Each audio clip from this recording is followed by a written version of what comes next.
Welcome to NuerTube.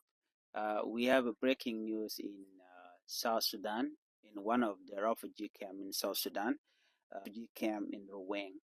They say that one person was killed and another one or two people are injured.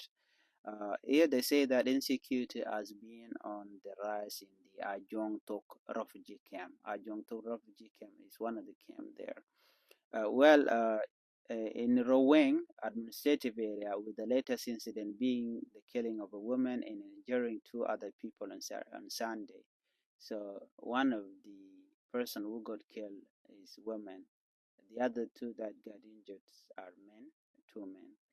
They say eyewitness who prepared not to mention his name for fear of reprisal said army use from the host community carried out the criminal activity. The host community living there, they are the one carrying out this deadly in the area where the refugees reside.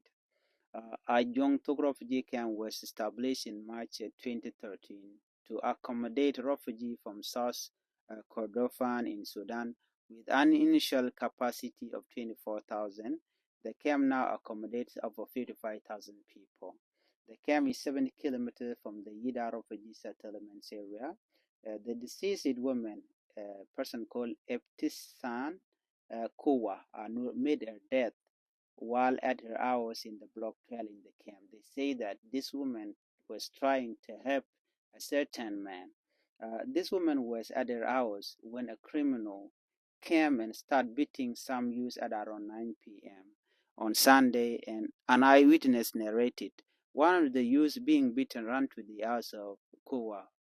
That youth, the one who got beaten by the soldiers, he ran into the house of that woman, and that is when the army person or that soldier fire guns, okay, a live bullet inside the house, knowing that there are people living in the house there, right? So that's when this woman got killed because one of the bullet hit her, and then immediately she was killed on the spot. So, and inside there, two people got injured.